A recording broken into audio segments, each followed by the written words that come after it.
Essentially, we're just here to field any questions that you had. As Bob alluded to, as we put this together, we asked all the department heads to send us the accurate numbers that they had that reflected the work that Butte Silver Bow helped in kind with these festivals. And part of what we want to, this is what we do with festivals. This is what we do for our different events that happen throughout the year. This isn't just specific just to the festivals, and we don't put dollar amounts really to those different things as well. But this is what we do. And one of the things that we didn't put in there this time is the salaries of Bob and myself on there, because that's what we're hired to do here at the Butte Silver Bowl. And also, we couldn't account for what Jay and Kelly, their hours that they put into it. But that was part of what was in those numbers before. And we don't think that's a fair evaluation of what actually is done. And we look at it as this is our job. That, to say the hours we put into this.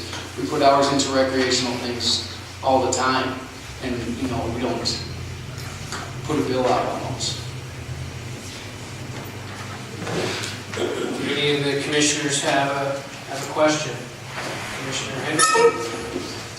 Mr. Chairman, I think this is great to put this out for us, JP and Bob, but it's kind of like to ask questions.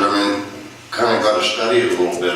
It's I was wondering if we couldn't kind of come back with these guys, and if we had some questions, because we got five different packets here, and it came tonight. So I'm not saying we would have questions. I'm just thinking that it would be kind of hard. I know you're waiting there for some questions, but it's going to take a little bit to read all this stuff and study it.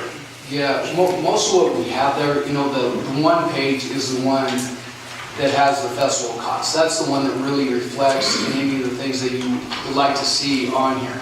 The other pieces that we gave to you, the operating agreements, those were passed April of last year. That were put into effect there. They've been, I think the commissioners have seen these in the past, so it's not new, but it just was for reference for that, so we could kind of talk about things and how some costs were incurred and stuff. So we want to make sure that you had that information in front of you in case any of those questions came forward.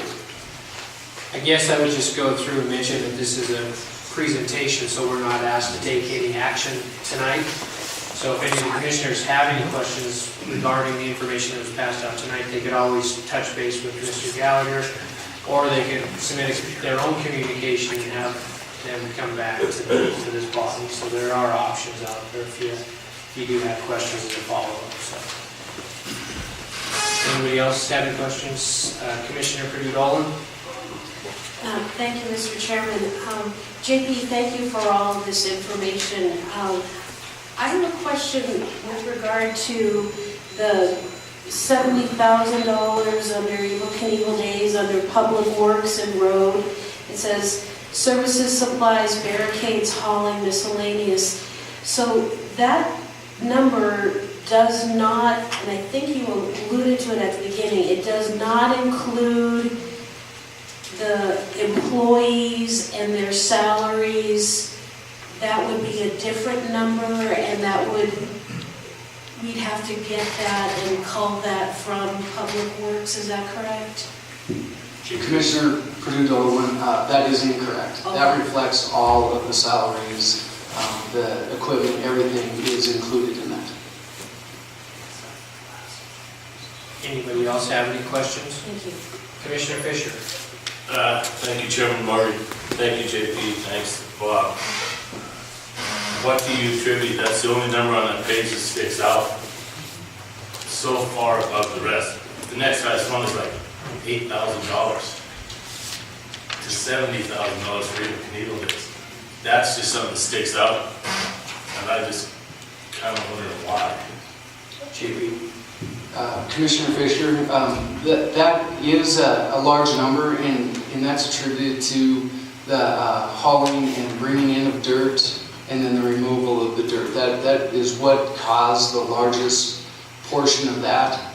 And the rationale and why that happened, and I wasn't part of those conversations before, but that's kind of where I alluded to. If you look at the festival events coordination, that was the communication on the agenda that actually kind of outlined things that Butte Silver Bowl was going to be responsible for. It was communicated to Evel Knievel Days of these things. The problem that happened with that is the department heads and people that were part of this didn't receive this communication.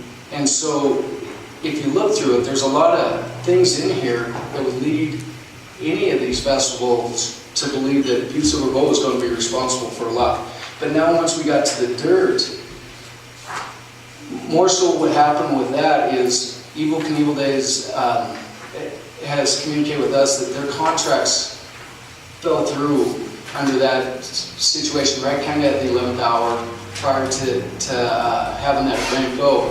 And under the MOU, if you look, we have a rider in there that says, and I think this is where Butte Silver Bowl really stepped up and said, all right, we endorse these, we signed off on MOUs, but on the rider, if you look where it says on rider A, it outlines on A of Section 2, Butte Silver Bowl city responsibilities, that we would provide these services, and if you look through that, it's pretty extensive of all the services that we can provide. But the number that, if you look at C, that one really kind of outlines that obtain site access and provide any necessary site improvements. That's under Butte Silver Bows.